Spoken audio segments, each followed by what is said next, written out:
بڑے کرم ہیں. ہم اللہ کے احسانات، اس کے فضل، اس کی عطاؤں، اس کی نوازشات کو شمار نہیں کر سکتے. آپ کو میری آواز سمجھ میں آ رہی ہے؟ ہم اللہ کی عطاؤں کو، اس کی نوازشات کو، اس کے فضل و کرم کو شمار نہیں کر سکتے. ہم اپنی زندگی کو دیکھیں تو ہماری زندگی دن رات ہم لوگ گناہ پہ گناہ کرتے ہیں، اور رب کے کرم کو دیکھیں تو رب کرم پہ کرم، فضل پہ فضل فرماتا ہے. یہ اس کا فضل ہے نا. ایک ایک چیز پہ اگر نظر ڈالو گے نا تو احساس ہوگا کہ واقعی ہمارا جو خدا ہے نا، ہمارا جو پروردگار ہے، وہ ہم سے بہت محبت کرتا ہے، بہت پیار کرتا ہے. کتنا پیار کرتا ہے، کتنا پیار کرتا ہے. اس درجہ محبت کرتا ہے، فرمایا گیا کہ اللہ اپنے بندوں سے 70 ماؤں سے زیادہ محبت کرتا ہے. ایک انسان بیمار ہو جائے، طبیعت خراب ہو جائے تو اس کو ڈاکٹر کو دکھایا جاتا ہے. گاؤں کا ڈاکٹر دیکھتا ہے، اگر اس کو لگتا ہے کہ اس کی طبیعت سدھار نہیں ہوگا، طبیعت میں زیادہ طبیعت خراب ہے، وہ کہتا ہے جی شہر لے کے جاؤ. پھر جب شہر لے کے جاتے ہیں اور طبیعت پھر بھی بگڑ جائے تو وہ کہتا ہے کہ اس کو ایڈمٹ کیا جائے گا. ایک صاحب بیمار ہو گئے، حاجی صاحب تھے، توجہ ہے، ایک حاجی صاحب بیمار ہو گئے، طبیعت زیادہ خراب ہوئی تو ان کو ڈاکٹر کو دکھایا. اس نے کہا شہر لے کے جاؤ. بڑے ہاسپٹل میں لے کے گئے. ہارٹ پرابلم تھی، دل کی کوئی شکایت تھی. شہر میں ہاسپٹل میں لے کے گئے، ایڈمٹ کر دیا. ڈاکٹر نے کہا کہ ان کو مشین پہ رکھا جائے گا، مشین لگائی جائے گی. اور مشینیں آپ جانتے ہیں، وینٹیلیٹر، بائی پائپ مشین، یہ سب رہتی ہیں. ان کا کام کیا ہوتا ہے؟ جب آدمی کو سانس نہیں آتا، آکسیجن دیتی ہیں، اسے سانس لینے میں آسانی ہوتی ہے. تاجدار مدینہ والی کونین صلی اللہ تعالی علیہ وسلم کے عاشقوں، آؤ ذرا غور کرو. ایک انسان بیمار ہوا، حاجی صاحب بیمار ہوئے، اسپتال میں ایڈمٹ کر دیا گیا. ڈاکٹر نے کہا مشین پہ رکھا جائے گا. دل کی دھڑکنوں پہ قابو کرنے کے لیے، دل کی دھڑکنوں کو مینٹین کرنے کے لیے، سانس کو برابر چلانے کے لیے، آکسیجن دینے کے لیے مشین لگائی جائے گی. ڈاکٹر نے مشین لگائی. ایک دن مشین پر رہے، 2 دن مشین پر رہے، 3 دن مشین پر رہے. چوتھے دن آرام آ گیا، طبیعت اچھی ہو گئی، سکون مل گیا. ڈاکٹر نے کہا ٹھیک ہے، اب گھر چلے جاؤ. چھٹی دے دی جاتی ہے ہاسپٹل سے. اب تمہیں اسپتال سے چھٹی دی جا رہی ہے، گھر جاؤ، دوائی کھاتے رہنا، 2-3 مرتبہ دکھانے بھی آ جانا. ڈاکٹر نے ڈسچارج کیا تو بل بنا کے دیا. علماء کی بھی توجہ چاہتا ہوں. ڈاکٹر نے بل بنا کے دیا، 1 لاکھ روپے کا بل بنا کے دے دیا. حاجی صاحب نے جیسی بل پہ نظر ڈالی تو آنکھوں میں آنسو آ گئے، رونے لگے. ڈاکٹر کہنے لگا حاجی صاحب رونے کی وجہ کیا ہے؟ آنکھوں میں آنسو کس لیے آئے؟ کہنے لگا شاید آپ کی حیثیت سے زیادہ میں نے بل بنا دیا، اس لیے آپ کی آنکھوں میں آنسو آ گئے. آپ کی حیثیت سے زیادہ میں نے بل بنا دیا، اس لیے آپ رونے لگے. حاجی صاحب نے کہا یہ بات نہیں ہے. 1 لاکھ نہیں 2 لاکھ کا بھی بل ہوتا تب بھی نہ دے دیتا. بل دیکھ کر نہیں رویا تو ڈاکٹر نے کہا جب بل دیکھ کر نہیں روئے تو اس لیے روئے. حاجی صاحب کہنے لگا, حاجی صاحب نے جواب دیا, میں تیرا بل دیکھ کے نہیں رویا, میں تو رب کا فضل یاد کر کے رویا ہوں. میں بل دیکھ کے نہیں رویا. کون سا فضل, کون سی عطا؟ کہنے لگے میں اللہ کی عطاؤں کو یاد کر کے رویا, اللہ کے فضل کو یاد کر کے رویا. کہنے لگے اے ڈاکٹر سن لے, 1 لاکھ کا نہیں اگر تو 2 لاکھ کا بھی بل بنا کے دیتا میں خوشی سے دے دیتا. مالی حیثیت کمزور نہیں ہے میری, دل ضرور دیتا. ایک شکن میری پیشانی پہ نہ آتی تو کہا کس لیے روئے؟ حاجی صاحب کہنے لگے رونے کی وجہ یہ ہے 4 دن تیری مشین نے مجھے سانس لینے میں مدد کی. 4 دن تک تیری مشینوں سے آکسیجن دیا گیا. 4 دن تک میرے دل کی دھڑکنوں کو تیری مشینوں نے مینٹین کیا, کنٹرول کیا. 4 دن میں تیری مشین نے اگر ذرا سی ہیلپ کی ہے تو تمہیں 1 لاکھ کا بل بنا کے دے دیا. مگر سن لے میری 7 سال کی عمر ہو گئی, میرا اللہ مجھے روز آکسیجن بھی دیتا ہے, میرا اللہ میری سانسوں کو بھی چلاتا ہے, میرا پروردگار میرے دل کی دھڑکنوں کو بھی چلاتا ہے, مگر میرے خدا نے کبھی مجھے کوئی بل بنا کے نہیں دیا ہے.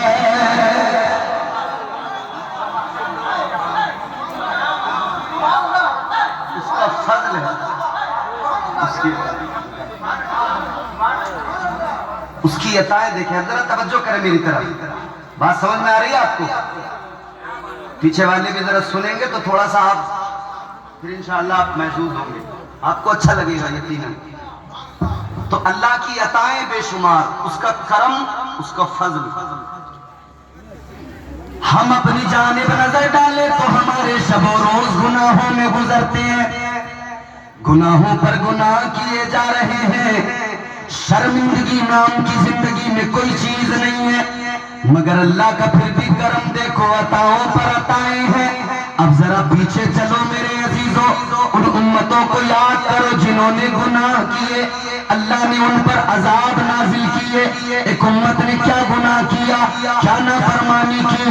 اللہ نے فرمایا ہفتے کے روز مچھلیاں نہیں پکڑنا ہے. انہوں نے کیا کیا, انہوں نے کہا ہفتے کے روز پکڑنے کا اللہ نے حکم نہیں دیا, منع کر دیا. تو انہوں نے کیا کیا؟ اچھا اللہ کی قدرت بھی دیکھیں, جس دن اللہ نے منع کیا کہ اس دن مچھلی نہیں پکڑنا ہے, اللہ نے مچھلیوں کو بھی حکم دے دیا کہ ہفتے کے روز تمہیں کنارے پہ پہنچ جانا ہے, دریا کے کنارے پہ چلے جانا ہے. مچھلیاں بھی کنارے پہ آ گئی, ادھر پکڑنے کو منع کر دیا گیا, شکار کرنے کو منع کر دیا گیا. اللہ اکبر, غور کرو میرے عزیزوں. اب ان لوگوں نے کیا کیا, انہوں نے کہا کوئی ایسی ترکیب نکالو, کچھ ایسا کرو کہ مچھلیاں بھی نہ پکڑیں اور مچھلیاں پکڑ بھی لیں, کام بھی ہو جائے, گناہگار بھی نہ بنے. انہوں نے گھروں کے اندر نالے کھود لیے, دریا سے نالے تیار کر کے گھروں تک لائے, گھروں میں چھوٹے چھوٹے حوض بنا لیے. حوض بنانے کے بعد میں کہا ہفتے کے روز مچھلیاں گھر میں آ جائیں گی, اتوار کے دن مچھلیوں کو پکڑ لیں گے. انہوں نے ویسا ہی کیا, ہفتے کے روز وہ مچھلیاں ان کے گھروں تک آ گئی. انہوں نے گھروں میں مچھلیوں کو رکھا, اتوار کے دن پکڑنا چاہا. اللہ نے فرمایا مچھلیوں پانی کے ساتھ واپس دریا میں چلی جاؤ. مچھلیاں ساری دریا میں چلی گئی. اللہ کو ناگوار گزرا, اللہ تعالیٰ ناراض ہو گیا. اللہ نے فرمایا تم نے میرا حکم نہیں مانا, تم نے نافرمانی کی ہے, تو نافرمانی کرنے والوں پہ اللہ نے کیا عذاب نازل کیا. پروردگار عالم نے شکلیں بگاڑ دی, چہرے بگاڑ دیے, اللہ نے بندر بنا دیا. اے نبی کے عاشقوں, مصطفیٰ کے غلاموں, آج جلسے کے بعد میں جب اپنے گھر پہ جانا, آئینہ اٹھانا اور اپنا چہرہ دیکھنا اور اللہ کا شکر ادا کرنا, کہنا اے مولا میں تو دن رات گناہ کرتا ہوں, ایک نافرمانی نہیں مسلسل نافرمانیاں کیا کرتا ہوں, لیکن چہرہ بھی سلامت ہے, ابھی شکل بھی سلامت ہے, میرا حسن بھی سلامت ہے, سب کچھ سلامت ہے, اعضائے بدن سلامت ہے. اللہ کا شکر ادا کرنا. اور لوگوں یہ بھی جان لو اگر اللہ عذاب نہیں بھیجتا یہ تیرا میرا کمال نہیں ہے, مدینے والے مصطفیٰ کا کمال ہے۔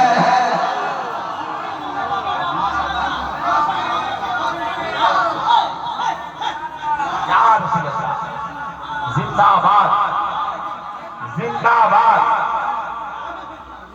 بات آپ کو سمجھ میں آ رہی ہے تو آپ بھی کہہ سکتے ہیں سبحان اللہ۔ اچھا پیچھے والوں کو شرم تو نہیں آ رہی آپ کو؟ اچھا ایک بات کہتا ہوں، جن لوگوں نے حضور سرکار سید شہاب الدین کا صدقہ کھایا ہے وہ ہاتھ اٹھا کے کہہ دیں سبحان اللہ۔ ہائے ہائے ماشاءاللہ، سب بزرگوں والے ہیں، سب عقیدت والے ہیں۔ اور دیکھو ہاتھ اٹھانے میں کبھی نہیں گھبرانا، کبھی نہیں شرمانا۔ اب میں آپ کو یہاں سے مسلسل قرآن سناؤں گا، آپ قرآن سنتے جانا، میری بات کو سمجھتے جانا۔ بات میری ہو مت مانو، بات ان علماء کی ہو مت مانو، مگر جب بات قرآن کی ہو، اللہ کا کلام ہو، تو پھر تیری میری اوقات نہیں کہ ہم انکار کر سکے، پھر ماننا پڑے گا۔ سنو پہلی چیز تو میں آپ سے کہہ رہا ہوں کہ ہاتھ اٹھانے میں شرمانا نہیں، اس کے بڑے فائدے۔ میں آپ کو قرآن سے بتاتا ہوں کتنے فائدے، تم ذرا زور سے بولو۔ پروردگار عالم خالق ارض و سما رب لم یزل ولا یزال نے قرآن مجید میں فرمایا، پڑھو سورہ یاسین، اللہ کا فرمان ہے الیوم نختم علی افواہہم وتکلمنا اللہ نے فرمایا اے میرے بندو میدان محشر میں زبانیں بند ہو جائیں گی، ہاتھ گواہی دیں گے۔ اے لوگوں یاد رکھنا، زبانیں بند ہو جائیں گی، ہاتھ گواہی دیں گے۔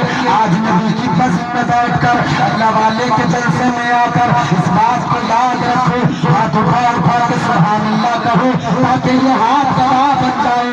کل میدان محشر میں یہ ہاتھ گواہی دیں گے، اللہ کے حضور کہنے اے مولا یہ بندہ گناہگار ضرور تھا، اے پروردگار یہ سیاکار ضرور تھا، مگر جب اس نے تیرا ذکر سنا، تیرے محبوب کی بزم میں آیا، تیرے محبوب کے محبوبوں کے جلسے میں آیا، مولا اس نے تیرا کلام سنا، اس نے ہاتھوں کو اٹھا کر گواہ بنایا اور اس نے تیری پاکی کا اعلان کیا ہے۔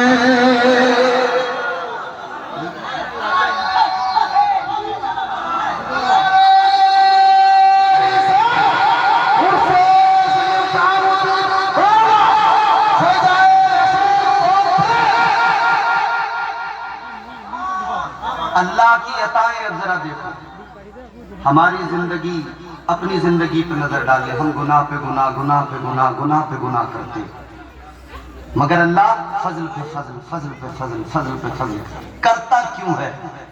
کیونکہ اس کا سب سے بڑا جو فضل ہے نا ہم پر، وہ میرے مصطفیٰ کی ذات ہے۔ فضل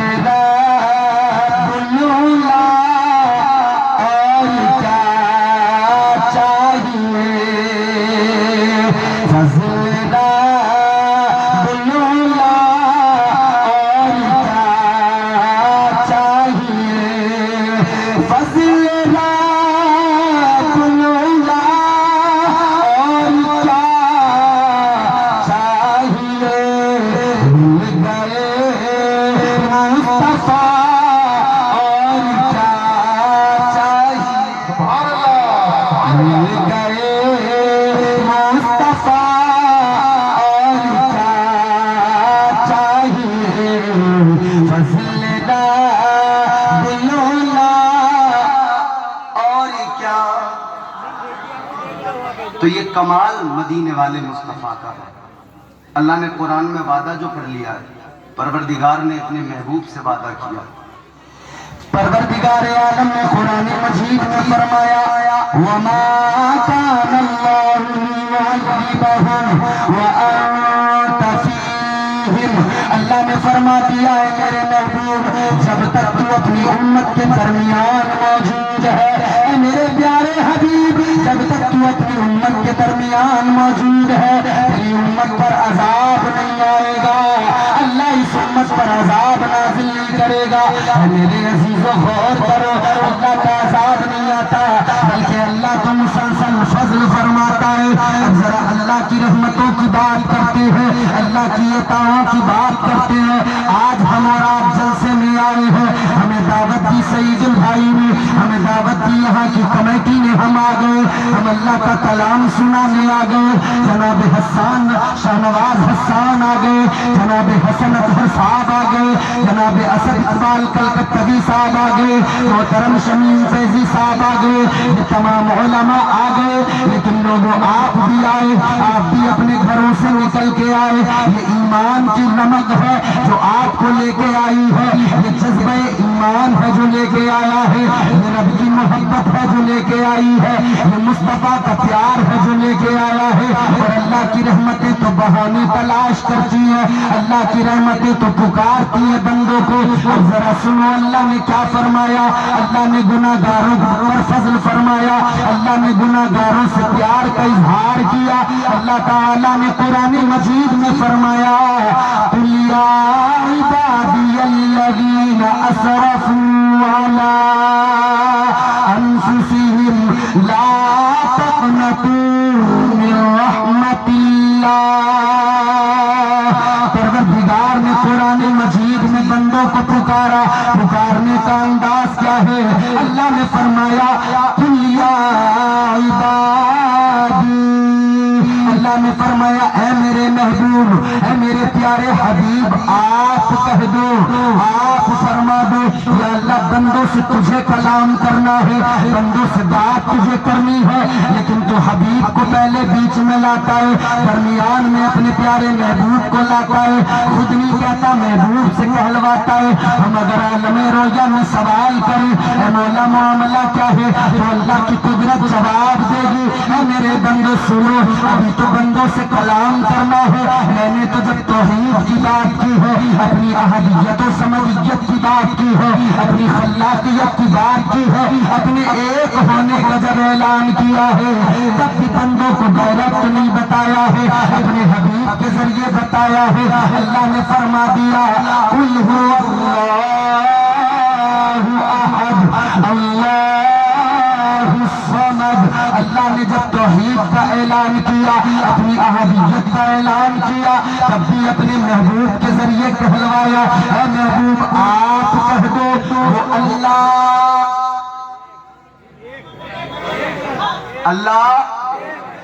کتنے ہیں.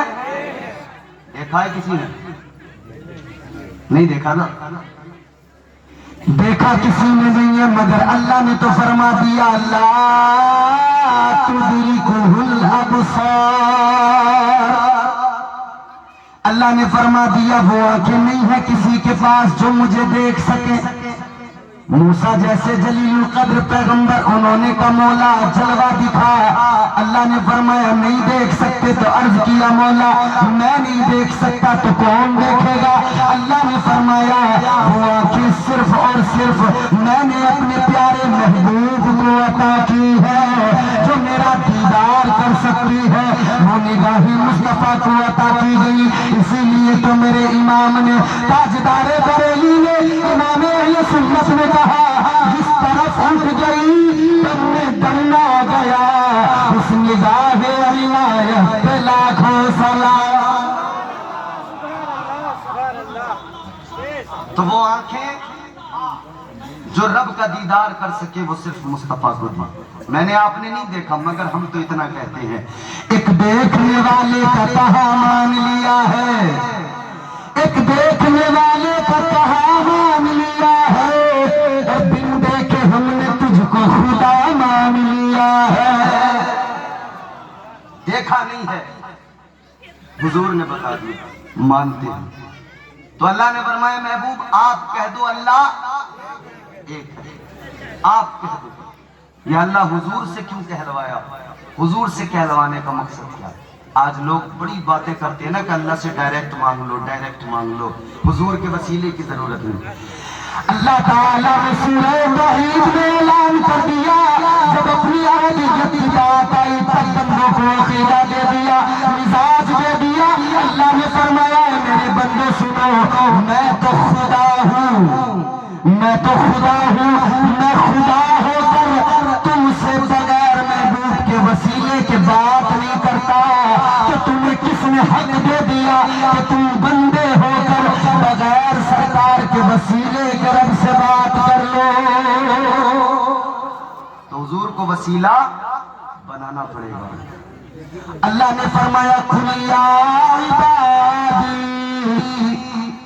محبوب آپ کہہ دو اے میرے وہ بندو. اب بندوں کو رب نے پکارا ہے، بندوں کو اللہ نے پکارا. اچھا قرآن میں اللہ نے بندوں کو اور مقامات پر بھی پکارا تو انداز کیا رہا؟ اللہ نے جب بندوں کو پکارا تو فرمایا وَعِبَادُ الرَّحْمَنِ الَّذِينَ يَمْشُونَ عَلَى الْأَرْضِ هَوْنًا وَإِذَا خَاطَبَهُمُ الْجَاهِلُونَ قَالُوا سَلَامًا. اللہ نے پکارا تو فرمایا اے رحمان کے بندو، اے رحمان کے بندو. اور جب اللہ نے کہا رحمان کے بندو تو پھر نیک پرہیزگار سمجھے کہ اللہ نے ہمیں پکارا. انہوں نے سر اٹھا لیے، گناہگار شرما گئے، انہوں نے سر جھکا لیے. اللہ نے اگلے مقام پہ پکارا. اللہ نے فرمایا نبئ عبادی انی انا الغفور الرحیم. اللہ نے بندوں کو پکارا تو انداز کیا رہا؟ اللہ نے بندوں کو پکارا تو رحمان کے بندوں کہہ کر پکارا. نیک پرہیزگاروں نے سر اٹھا دیا، گناہگاروں نے شرم سے سر جھکا دیا. لیکن جب اس موقع پر اللہ نے پکارا، اللہ نے فرمایا اے میرے محبوب آپ میرے بندوں سے ذرا کہو، آپ ذرا امت سے کہو. اللہ نے فرمایا قل، محبوب آپ فرما دیجئے یا عبادی اے میرے بندو. نیک سمجھے ہمیں پکارا، پرہیزگار سمجھے ہمیں پکارا. نیکوں نے سر اٹھا دیے، گناہگاروں نے معمول کے مطابق شرم سے سر جھکا دیے. انہوں نے سمجھا ہم تو گناہگار ہیں، ہم تو سیاکار ہیں، ہم تو اس لائق نہیں ہے کہ اللہ ہمیں پکارے، ہم تو اس لائق نہیں ہے کہ ہمارا خدا ہم سے بات کرے. لیکن آگے اللہ نے فرمایا الذین اسرفوا علی انفسہم. اللہ نے فرمایا اے میرے وہ بندو جنہوں نے گناہ کر لیے. اتنا فرمانا تھا کہ گناہگاروں نے سر اٹھا لیے، گناہگار خوش ہو گئے، گناہگار بھی فخر سے کہنے لگے ہم تو گناہگار ہیں، شب و روز گناہوں میں گزر رہے ہیں. مگر اللہ کا فضل یہ ہے کہ اس نے رب ہو کر پھر بھی ہم جیسے نکموں کو یاد کیا ہے. اس نے خدا ہو کر ہم جیسے نکموں کو یاد کیا، ہم جیسے گناہگار. تو اللہ نے فرمایا اے میرے وہ بندو جنہوں نے گناہ کر لیے، جنہوں نے گناہ کر لیے. تو انہیں کیا فرمایا؟ اللہ نے پیار فرمایا ان پہ. اللہ نے فرمایا اے میرے وہ بندو جنہوں نے گناہ کر لیے، اپنی جانوں پر ظلم کر لیے، زیادتیاں کر لی. اللہ نے فرمایا لا تقنطوا من رحمت اللہ. اللہ فرماتے گناہ تو تم نے کر لیے، تم سے گناہ تو ہو گئے، مگر سنو اب گناہ کرنے کے باوجود بھی بھاگنے کی ضرورت نہیں ہے، ادھر ادھر جانے کی ضرورت نہیں ہے. اللہ کی رحمت بہت بڑی ہے. رب کی بارگاہ میں دو آنسو آنکھوں میں لے کے آ جاؤ. اللہ کی رحمت سے امید رکھو، اس کی رحمت سے نا امید مت ہونا. تم رب کی بارگاہ میں آؤ، اللہ کی بارگاہ میں دو آنسو لے کے آؤ گے، اللہ تمہارے گناہوں کو معاف کر دے گا. بندہ آئے تو صحیح رب کی بارگاہ میں. اچھا دیکھو گناہ تو ہو جاتے ہیں، گناہ تو ہم سے ہوتے ہیں. بھئی میری تقریر میں لطیفے نہیں ملیں گے، قرآن سننا ہے تو آپ سن لیجئے.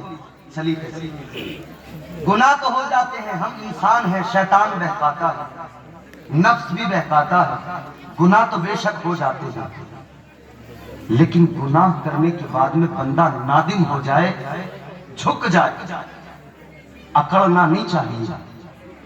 جو اکڑ گیا، فرعون اکڑا اللہ نے اسے پکڑا، نمرود اکڑا اللہ نے اسے پکڑا، جو بھی اکڑا رب نے اسے پکڑا. اور سب سے پہلے کون اکڑا؟ شیطان اکڑا.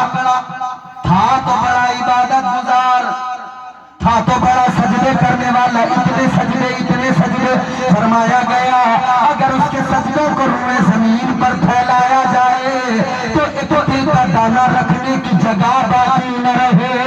اتنے سجدے کرنے والا اللہ کا حکم نہیں مانا. اللہ نے فرشتوں کو حکم دیا وَإِذْ قُلْنَا لِلْمَلَائِكَةِ اسْجُدُوا لِآدَمَ فَسَجَدُوا إِلَّا إِبْلِيسَ. اللہ نے فرشتوں سے فرمایا آدم کو سجدہ کرو. فرشتوں نے سجدہ کیا, شیطان نے نہیں کیا. جب اس نے سجدہ نہیں کیا تو اللہ نے فرمایا او مردود تو نے کیوں نہیں کیا, تو نے سجدہ کیوں نہیں کیا, تو نے کیوں نہ فرمانی کی. اب اس کا اثر نہ دیکھو. اس نے کہا, یہ کہنے لگا قال انا خیر منہ, کہنے لگا میں بہتر ہوں, میں افضل ہوں, میں برتر ہوں. یہ اکڑ گیا. جب یہ اکڑا تو رب نے اسے پکڑا. اللہ نے فرما دیا قال فاخرج منها فإنك رجيم وإن عليك اللعنة إلى يوم الدين. اللہ نے فرمایا تو اکڑ گیا تو ظالم سن لے, تجھے بھی نکالتا ہوں, نکل جا. مردود بنا دیا. اللہ نے فرمایا مردود دفع ہو جا. اب یوم حساب تک, میدان محشر قیامت کے دن تک تجھ پر لعنتیں بھیجی جائیں گی. اللہ نے فرما دیا نکل.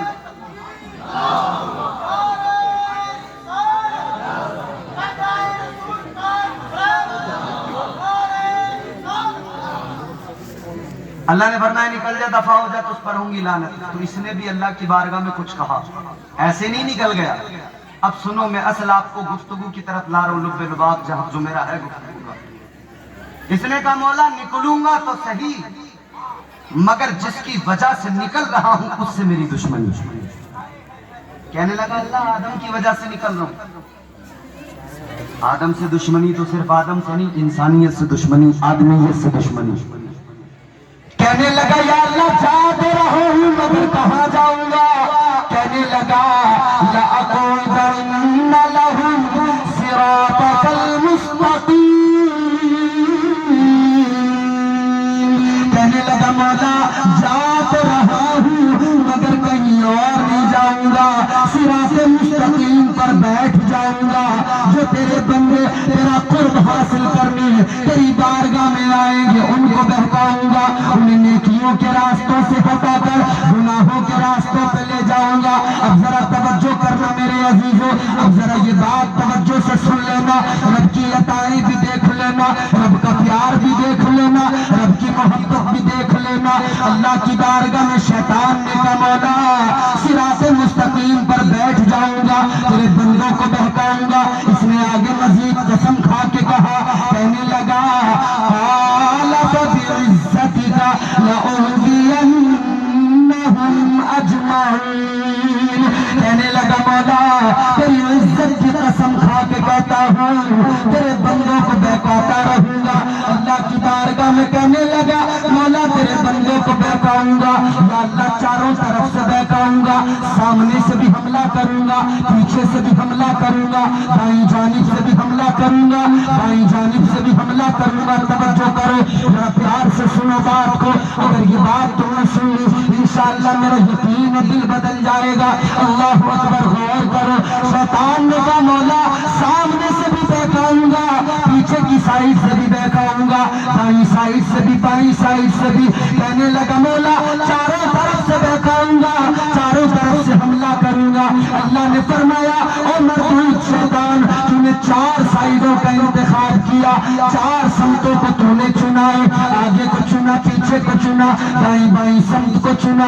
تو کہتا چاروں طرف سے بہکائے گا, مگر سن لے 4 سائڈیں تیری ہے تو تو نے 2 سائڈیں چھوڑ دی ہے, 2 سمتیں تو نے چھوڑ دی ہے. اللہ نے فرمایا تو 4 طرف سے بہکائے گا, 4 سائڈیں تیری, 2 سائڈیں میری. ایک تو نے اوپر والی سائڈ کو چھوڑ دیا, ایک تو نے نیچے والی سائڈ کو چھوڑ دیا. اللہ نے فرمایا تو چاروں طرف سے حملے کرے گا لیکن 2 سائڈیں میری ہیں. جب میرا بندہ